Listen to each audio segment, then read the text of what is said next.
आपको मेरी तरफ से धन्यवाद। आपने इतनी अच्छी लगन से आंदोलन को जीवित रखने का आपके अंदर की जो एक आग थी, आपने उसका एक बहुत अच्छा उदाहरण इस प्रोग्राम के जरिए आपने दिया। इस निमंत्रक में तौलवने, सिद्धार्थ शिंगारे, सचिन निकम, सतीश पटेकर, आप सबको बहुत बहुत बधाई इस प्रोग्राम को आयोजन करने में। दलित पॅन्थर या संघटनेचा खूप लोकांना माहित आहे, खूप लोकांना माहित नाही, खूप लोकांना अनुभव आहे, खूप लोकांना अनुभव नाही, खूप लोकांनी लिहिलं, खूप लोकांनी गायलं, खूप लोकांनी कविता लिहिल्या, खूप लोक रडले, खूप लोक जेलमध्ये गेले, मात्र आंदोलनाचा आत्मा काय हे लोकांपर्यंत तेवढ्या पारदर्शकपणे पोहोचलेला नाही असं आपल्याला दिसतं। आणि त्याच्यासाठी म्हणून 50 वर्ष होता है, 50 साल हो रहे हैं, पैंथर की याद में कुछ किया जाए, इसके ऊपर सोच 1 साल पहले शुरू हो गई। 1972 ला जेव्हा मुंबईचा तरुण जो खेड्यापाडी राहतो, जो विशेषतः पश्चिम महाराष्ट्रातून आला होता, भौगोलिक दृष्ट्या जवळ असल्यामुळं, आणि तो शिकला, थोडा बहुत शिकला, वाचायला लागला, वाईटचा वाचण्यात साहित्यात रुजलायला लागला। दलित पॅन्थरच्या आधीचा काळ हा महत्वाचा आहे, तो साहित्य विद्रोहाचा काळ आहे। साहित्य विद्रोहातून एक विचार तयार होतो, विचारातून मग एक नवी ऊर्जा निर्माण होते, आणि त्या नवीन ऊर्जेला कुठे ना कुठेतरी एक पर्याय शोधावा लागतो। तो पर्याय त्या कमिटीमुळे मिळाला, आणि ती कमिटीने जे सांगितलं की एवढ्या ठिकाणी अॅट्रॉसिटीज होत आहेत, त्याच साहित्यिकांनी मग तो विद्रोहाचा जो घोडा होता तो त्यांनी हातात घेतला, आणि दलित पॅन्थर, ब्लॅक पॅन्थर नावाचं एक अग्रेसिव्ह संघटन आहे, आपण दलित पॅन्थर नावाचं संघटन बनवलं पाहिजे। दलित पॅन्थर नाम का संगठन हमने बॉम्बे में बनाना चाहिए, ऐसा कर विशेषतः कर्मचारी और लोअर वर्किंग क्लास, उसके साथ साथ जो कवि है, लेखक है, पढ़ने वाले, ऐसे युवा एक जगह इकट्ठा होते हैं और बहुत ही कुशलता से उस संगठन का निर्माण करते हैं। पर हर संगठन की एक बात होती है, संगठन में पावर की अगर डिसेंट्रलाइजेशन नहीं होती है तो उसमें डिफिकल्टीज आने लगती है, और उसी का परिणाम ये हुआ कि जब पैंथर की एग्रेशन बढ़ने लगी तो लीडर्स भी बड़े होने लगे। जब जिसके पीछे कैडराइजिंग नहीं था, उसके वजह से फिर पैंथर की फॉर्मेशन में जो नेता थे, दलित पैंथर के फॉर्मेशन के नेता, उसमें राजा ढाले, जबी पवार, नामदेव रसाल, अविनाश मातेकर और बहुत सारे लेखक कवि थे। उन्होंने फिर सोचा कि ये संगठन अलग दिशे से जा रहा है, हर एक की अपनी अपनी भूमिका रही, और फिर अचानक एक दिन एक कॉन्फ्रेंस में दलित पैंथर को बर्खास्त करने की डिसीजन वहां ले लिया था। 3 से 4 साल तक काफी एग्रेसिवली वो संगठन काम किया, 5-6 साल आने तक फिर संगठन की जो इंटरनल जो उनका जो डिस्कोर्स था, इंटरनल ज्यादा नहीं था, वो प्लॉटेड था। स्टेट और अपोजिशन लोगों ने इस ऑर्गेनाइजेशन में इंटरफियर कर, जैसा एफबीआई ने ब्लैक पैंथर के साथ किया, उनके जासूस भेजकर उस संगठन को खत्म करने का उन्होंने कोशिश किया, उसी तरह से कहीं ना कहीं हमको दलित पैंथर के साथ भी होता हुआ दिखता है। और बहुत ही अगदी क्षुल्लक कारणावरून ज्याला आयडियोलॉजीचं नंतर कारण देण्यात आलं, पण पॅन्थर ही आग आहे, आणि आग सहज विझत नसते, जे पिढ्यानं पिढ्या लागलेली आहे। त्या आगीचं स्वरूप शांत कसं बसेल याचं उत्तर म्हणून भारतीय दलित पॅन्थर नावाचं संघटन औरंगाबादच्या निर्माण झालं।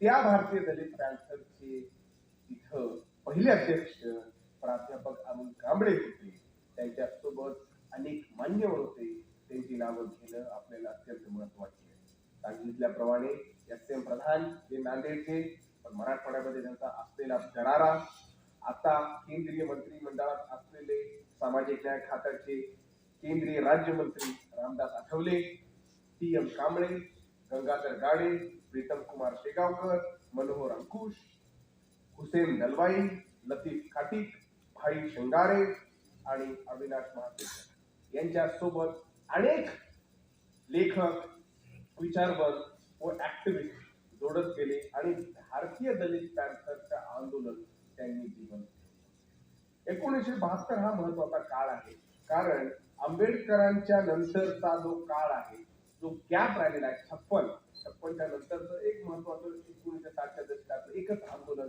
जे आपल्याला अभिमान स्वरूप आहे. बाकी सगळ्यांना लाज वाटणार बाकीच्या घटना आपल्या समाजात झाल्या. एक अभिमानाची गोष्ट झाली ती भूमिहीनांचं आंदोलन दादासाहेब गायकवाडांच्या नेतृत्वात झालं. भारतभरामध्ये जेलभरो आंदोलन झाली.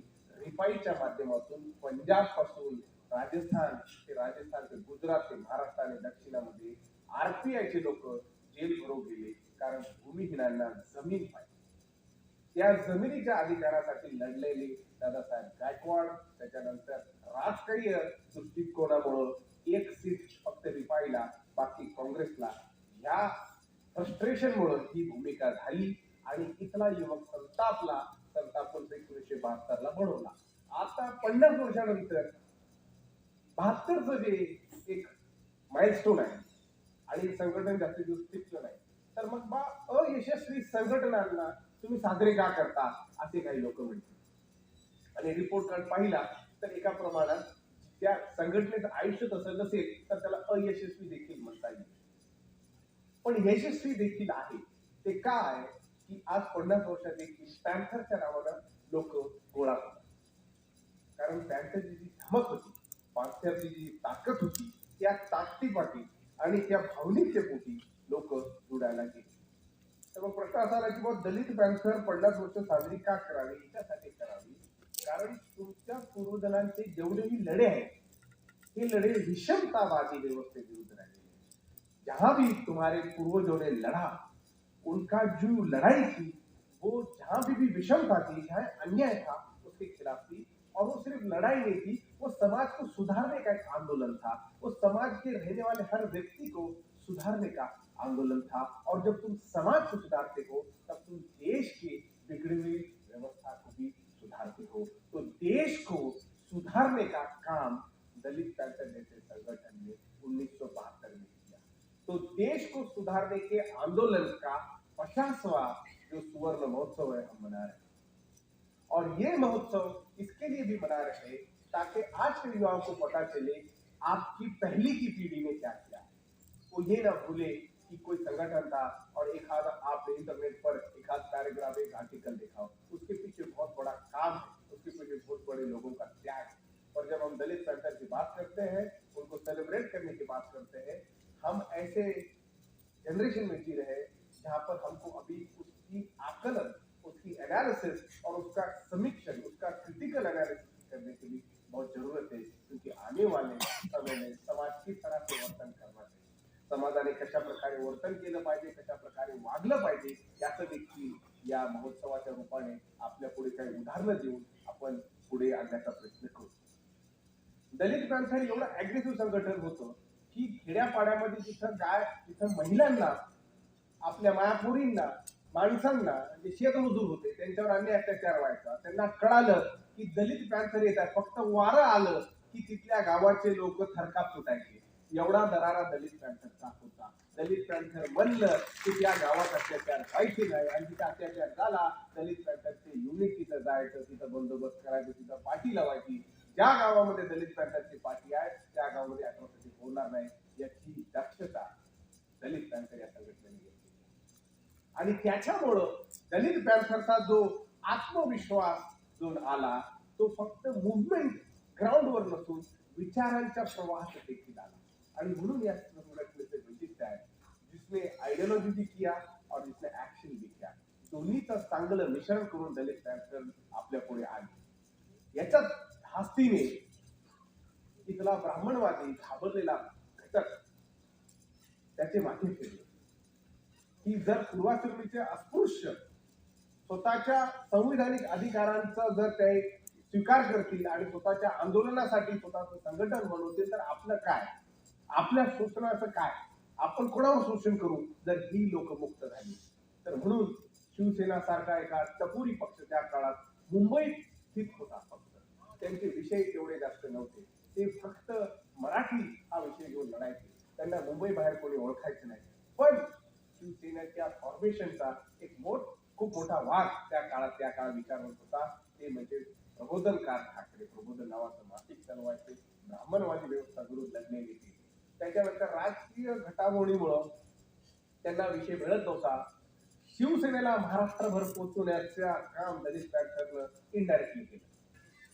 कारण यांचा पॅन्थर जो होता तो पॅन्थर गावागावामध्ये जाऊन तिथं डरकाळी मारायचा.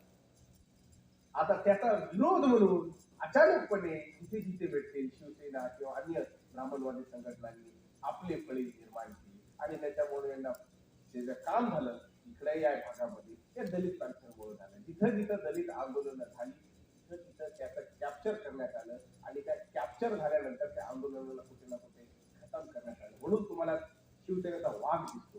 तो वाघ पॅन्थरच्या विरोध उभा असलेला वाघ आहे. त्यांचं जे चिन्ह आहे, खूप लोकांना वाटते शिवसेनेचं चिन्ह हे वाघ आहे. यावेळेस जेव्हा त्यांची फाळणी झाली त्याच्यातही त्यांच्या ते प्रश्न निर्माण झाले. या लोकांना वाटलं वाघ नाही, वाघ कधीच नव्हता. पॅन्थरच्या विरोध शिवसेनेला एक धमक होतं आणि ते इथला बहुजन समाज जो त्याच्याकडे शिक्षण नाही, शिक्षणाच्या अभावामुळे तो त्या आहारी गेला आणि संविधानाला कसं तोडवता येईल या विचारधारेच्या संघटनेसोबत तो राहिला आणि त्याच्यामुळे समाजामध्ये शांतता पसरलेली नाही. म्हणून आपलं आंदोलन जे आहे ते बहुजनवादी आंदोलन आहे. सर्व जातींना जोडून जाती अंताचं आंदोलन आहे. जाती अंत करायचा असेल तर इथली असलेली सामंतशाही आणि भांडवलशाही या दोन चाकांना कसं पंक्चर करून तोडता येईल याचा देखील आपल्याला महत्वाचा या दृष्टिकोनातून विचार करावा लागेल. आपल्याला प्रत्येक ठिकाणी वेळोवेळी लक्षात येतं की सामाजिक आंदोलन का आउटपुट क्या होना चाहिए, सामाजिक आंदोलन का आउटपुट पॉलिटिकल पावर होना चाहिए. सोशल ट्रांसफॉर्मेशन के साथ साथ पॉलिटिकल पावर का कैप्चर आपके विजन में चाहिए. पॉलिटिकल पावर का कैप्चर करने का विजन बाबा साहब के बाद सिर्फ एक आदमी कर पाया, वो पंजाब का कांशीराम था. यहाँ के भारत के बहुजन समाज के एक भी नेता ने खुद के हिम्मत के ऊपर भारत का रूलिंग क्लास बनूंगा ये किसके सोचने में हिम्मत में थी, वो हिम्मत केवल और केवल कांशीराम थी और उन्होंने वो करके दिखाया.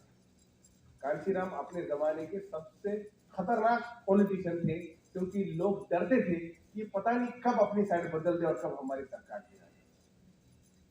सामाजिक आंदोलन का प्रैक्टिकल आउटपुट कैसा होना चाहिए ये कांशीराम ने DS4 बॉम्ब से लेकर DSP के अच्छे मॉडल हमको दिया. वो मॉडल अन्य कई जगह सक्सेस नहीं हो. There have been no successful stories of a social movement transforming into political revolution, from a political revolution to becoming a ruling class. Ruling class की व्यवस्था आहे, विचारधारा जी बाबासाहेबांनी दिली ती पॉलिटिकल पावर ही मास्टर चाबी सगळे दरवाजे खोलतात. आणि म्हणून आज आपण जेव्हा राजकीय पॉलिटिकल पॉवर बद्दल बोलतो तेव्हा आपल्याला ही लक्षात आलं पाहिजे त्याच्यामध्ये सामाजिक आंदोलनाची खूप मोठी भूमिका आहे. सामाजिक आंदोलन की आपल्या सर्वांना त्याच्याकडे लक्ष देणं महत्वाचं आहे. पण सामाजिक आंदोलन करत असताना सामाजिक आंदोलनाला फ्युचर मध्ये पॉलिटिकल आउटपुट देण्याची क्षमता आहे का याचा देखील आपल्याला खरंच तटस्थपणे